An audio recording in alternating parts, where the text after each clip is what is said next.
Collagen. It's good for you. Coconut oil. Good for you. Cacao. Good for you. Raw honey. Good for you. Lion's mane. Good for you. The good for you cocktail. Right here. We got it all. Just add hot water, Daddy-o. Here it comes.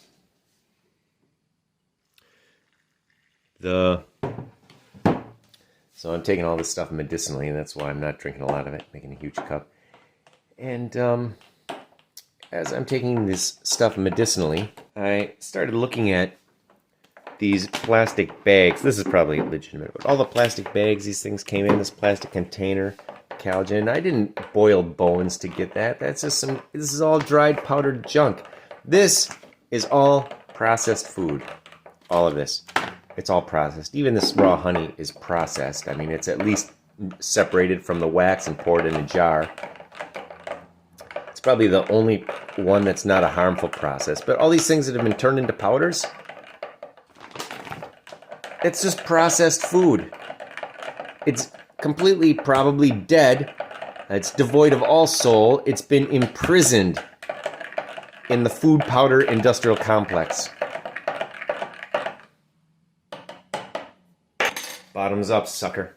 Oh. And then I take a fistful of chemicals that are also processed into little pills. I got some NMN, some glucosamine chondroitin, which is just a chemical, but it's supposed to be good for my joint. Maybe it is. And this little pill, which is ashwagandha. I didn't grow any ashwagandha and then boil it and make tea. I'm using a pill. And I'm washing the pills down with this medicinal cocktail of processed powders.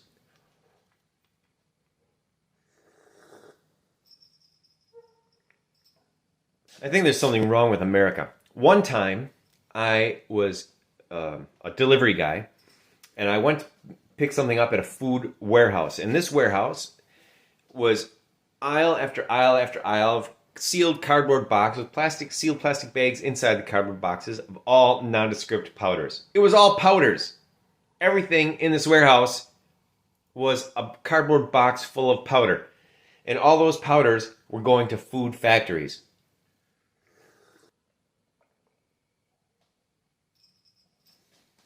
The danger of industrializing plant medicines is that, just like pharmacology has gone into the Amazon and extracted chemicals from plants, and not the spirit of the plant, and not the other compounds of the plant. They've just extracted what they think is the active agent. And so there's always horrible side effects. There are horrible side effects from industrializing tobacco and chocolate and sugarcane, of course, right? We have very unhealthy people in America now as a result of addictions to those three substances. And there's a danger that my favorite plant medicines, ayahuasca, psilocybin, could follow suit. But however, we have cacao coming out of the abuse of chocolate. So this is cacao given to me on my birthday by one of my besties who escaped a cult with me. And it came from possibly Colombia. I think Colombia because that's where she's from and her mom brought it back. So anyway, this is cacao that I received from a guy who claims to be a shaman, but he didn't turn out to be a friend. I trust that because he knows the people, the tribe that boiled this and fermented it, and there's been minimal processing on this, and all the processing was done by hand. That's anyway. So it does. You don't need to turn it into a powder, you know. Damiama,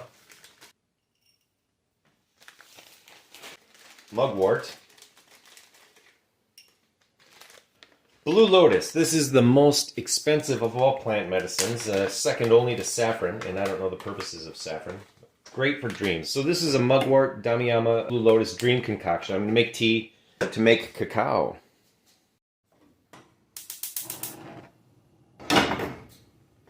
As we wait for that to melt, I wanted to show you this. This is 100% coca, Dutch process.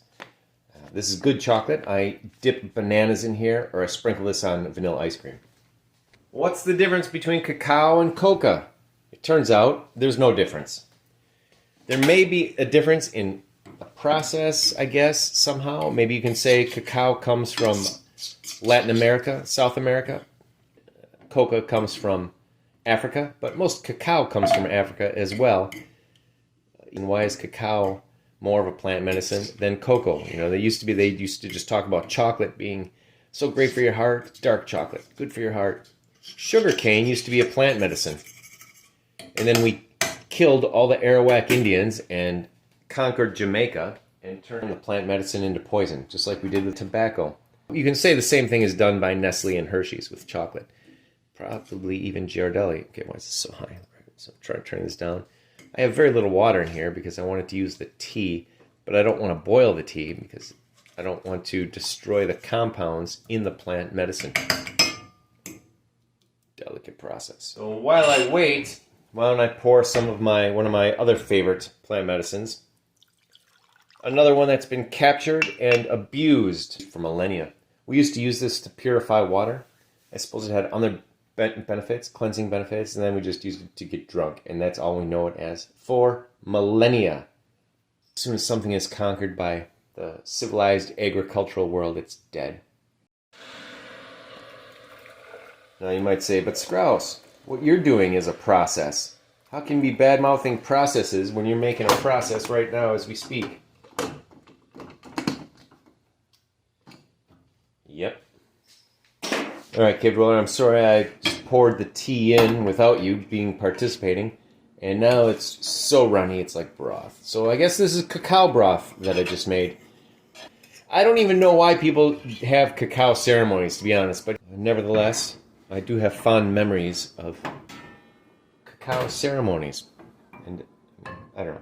I don't even know what I'm doing here. Enjoy your holiness, Cave Dweller. Plant medicine. How many plant medicines have taken over the planet? That is, how many plant medicines have escaped the region where they're from and traveled the entire planet? Sugarcane, coffee, corn, chocolate, of course. So the next question is, there's plants that have conquered the world. Plants have consciousness. I'll put that out there as a hypothesis.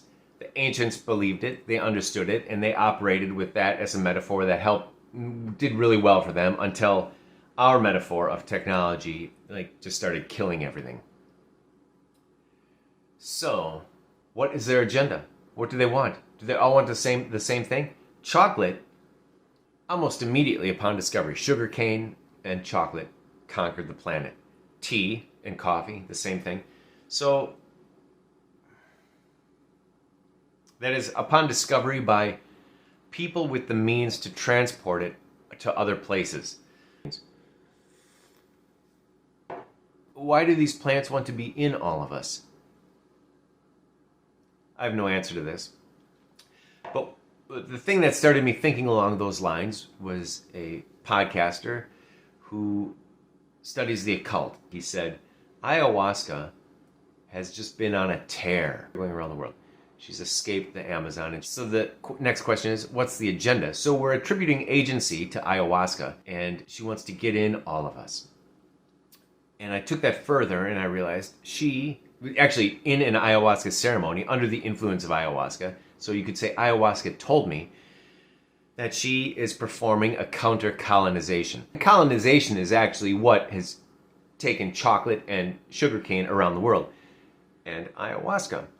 But it's a cuckoo, because ayahuasca is counter-colonizing us, expanding our consciousness.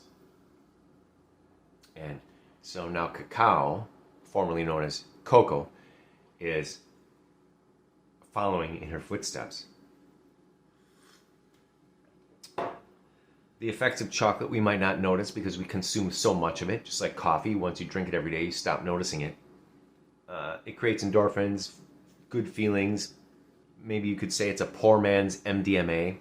I'm not sure where I'm going. I don't know where the end of this speculation goes. We still don't know why chocolate wants to go around the world, and we don't know what the results will be. The consciousness of the earth is very long term. So we might not ever understand the outcome because it might be thousands of years from now.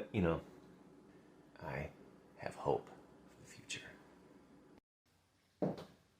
Cave dweller. Greetings! The antidote, cave dweller. Greetings, cave dweller. The antidote to shite processed food is to process it yourself. As seen here, marrow bones purchased from my grocer's butcher's freezer. One of these. That's all it takes. Now, ideally, you can see it's got some protective ice on there. I bought these a while back.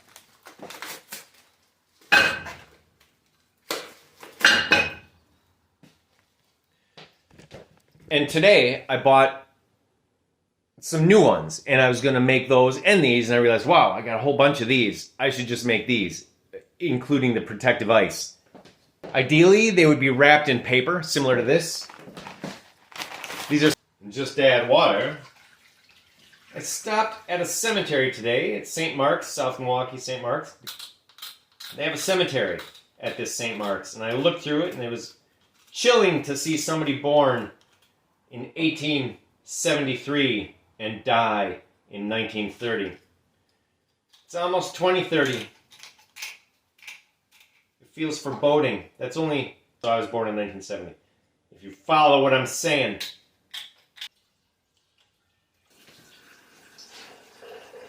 So that's it. I have to go to the store and get some garlic and onions and other vegetables, but that's all you need.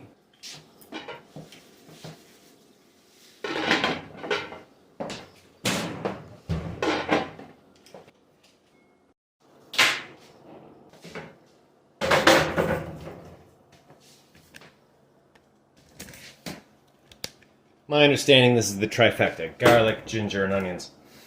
To put it in the soup, all we need to do is almost nothing. I just want to make sure this garlic has no mold on it.